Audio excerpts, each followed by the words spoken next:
Welcome back to the Explainer. So you're going to want to grab your push pins and a whole lot of red string today because we are establishing a massive, fully connected detective board. We're diving deep into the scattered clues, hidden details, and really explosive implications of the new Spider-Man Brand New Day trailer. There is just so much happening beneath the surface here, and we are going to build a comprehensive case file to untangle the whole shebang. Okay, let's just lay out our four main mysteries right on the suspect board. First, the erased reality. Second, the spider puberty mutation. Third, the gamma connection. And finally, enter the mutants. All right, kicking things off with Section 1, the erased reality, a ghost in New York City. Doctor Strange's spell at the end of No Way Home didn't just tweak a few memories. No, it triggered a massive, complete physical and digital wipe of Peter's existence. The guy is practically a ghost haunting his own life. Peter is literally fading from photographs, kind of like Marty McFly in Back to the Future. There are zero physical records of him left. But here's the crazy part. He is desperately clinging to a few unrecorded physical artifacts of the past. Things like that Emperor Palpatine Lego figure he built with Ned and MJ's coffee cup. These little items are his absolute only anchors proving he even existed at all. Let's put this into perspective on the timeline. It's been 4 long years in the MCU since that memory wipe back in late 2024. While Ned and MJ have been off at MIT living their lives, Peter has been totally isolated in New York, taking down street-level guys like Boomerang from the shadows. And what does he do when he's not fighting? He's doom-scrolling. Specifically, he's stalking Ned's Instagram, which is called the Grateful Ned 42. And wow, the number 42? That is a huge hint pointing straight toward the Earth 42 Miles Morales universe from the Spider-Verse movies. We absolutely can't ignore that. But here's a really fun twist. Peter isn't the only one investigating. Ned is actually running his own parallel investigation.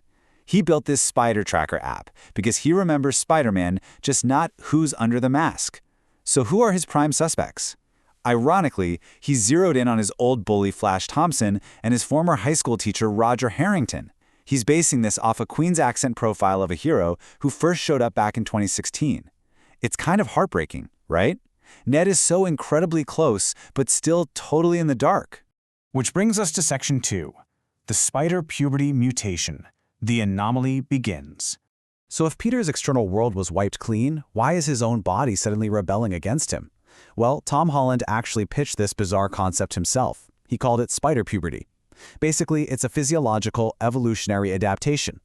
Latent genes inside Peter's DNA are waking up, possibly triggered by those multiversal arachno frequencies he shared with Tobey Maguire and Andrew Garfield's Spider-Man. Think of it as intense Darwinian evolution. His body is literally forcing itself to adapt for the brutal multiversal realities that are coming. And guys, Peter is completely losing control of his biology here. We're talking blinding, sharp headaches, monstrous, pitch-black eyes shifting underneath his mask. But the absolute wildest part? His mechanical web shooters, which have zero Stark tech in them now, they just malfunction and blow right off his wrists. And replacing them, this highly adhesive organic webbing that fires straight out of his own flesh in these terrifying spiral formations. It's a little gross, for sure, but also fascinating. And through this whole terrifying body horror phase, Peter is more alone than ever. Without the fancy Stark systems used to rely on, his only ally is a homemade AI he coded himself, called Evie. The source material literally calls this AI the closest thing Peter has to a friend right now. It really underscores just how isolated he's become. Moving right along to Section 3, the gamma connection. Prime suspect, Bruce Banner. To try and get to the bottom of this mutating DNA, Peter heads to Empire State University to find radiation expert Bruce Banner. Now this links back to a pretty shocking quote from the Russo brothers regarding the MCU's Uncle Ben. They actually said that you could manifest Peter's sense of responsibility through an accidental death rather than Peter directly blaming himself for failing to act. That very specific phrasing sparks a massive, super dark theory tying right into Banner's history. I mean, really think about the timeline here. Peter was just a young kid in Queens during Iron Man 2, which happens at the exact same time as the 2008 Incredible Hulk movie. So, is it entirely possible that the massive collateral damage from Hulk and Abomination absolutely wrecking Harlem was the real, accidental cause of Uncle Ben's unseen demise? That would be a game changer. If the Hulk is actually responsible, Peter asking for his help is just drenched in tension, especially when you look at Bruce's current state. We've had the docile 7'5" Smart Hulk for years now, right? But the clues show that for the first time since 2012, we are getting a classic, shirt-ripping return of the towering 8'5" Savage Hulk. There are even teases pointing toward the morally corrupt, highly controlled Grey Hulk making an appearance. Let's break down the scientific escalation happening at the university. First up, Banner is giving lectures on subatomic lattice quantum chromodynamics. He's basically trying to manage his gamma blood at a subatomic level.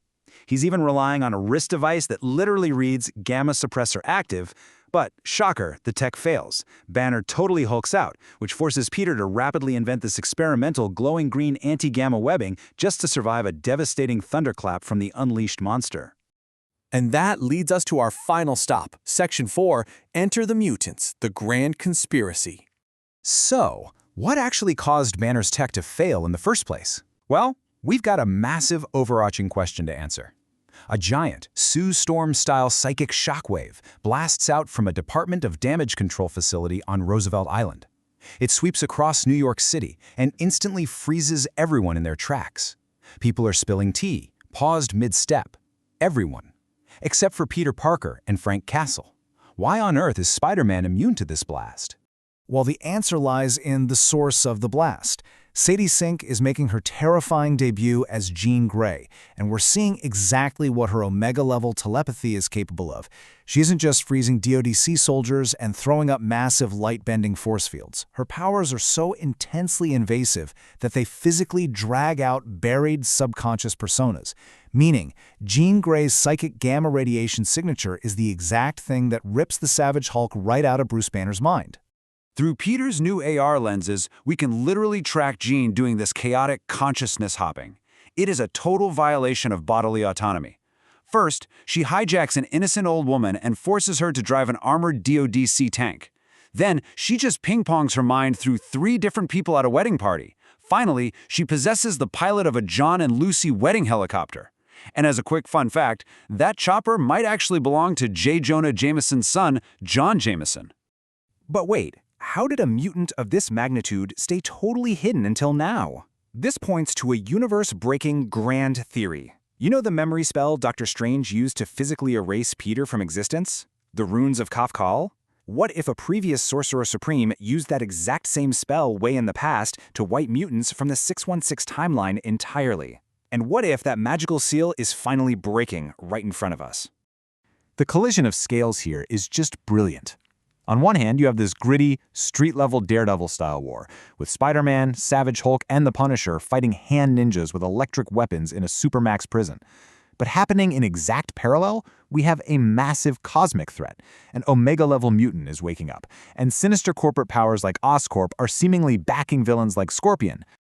So, what's the ultimate takeaway you need to pull from this entire case file? Absolutely none of this is a coincidence.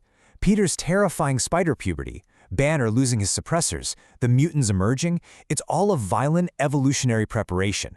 The universe itself is forcing its heroes to get biologically fit, from a Darwinian sense, for an impending multiversal collapse. Which leaves us staring at the very center of our detective board with one final mind-bending question. Are these dark biological mutations, these brutal gamma anomalies, and the awakening of Omega-level telepaths the ultimate opening moves, setting the immediate stage for Avengers, Doomsday, and Secret Wars?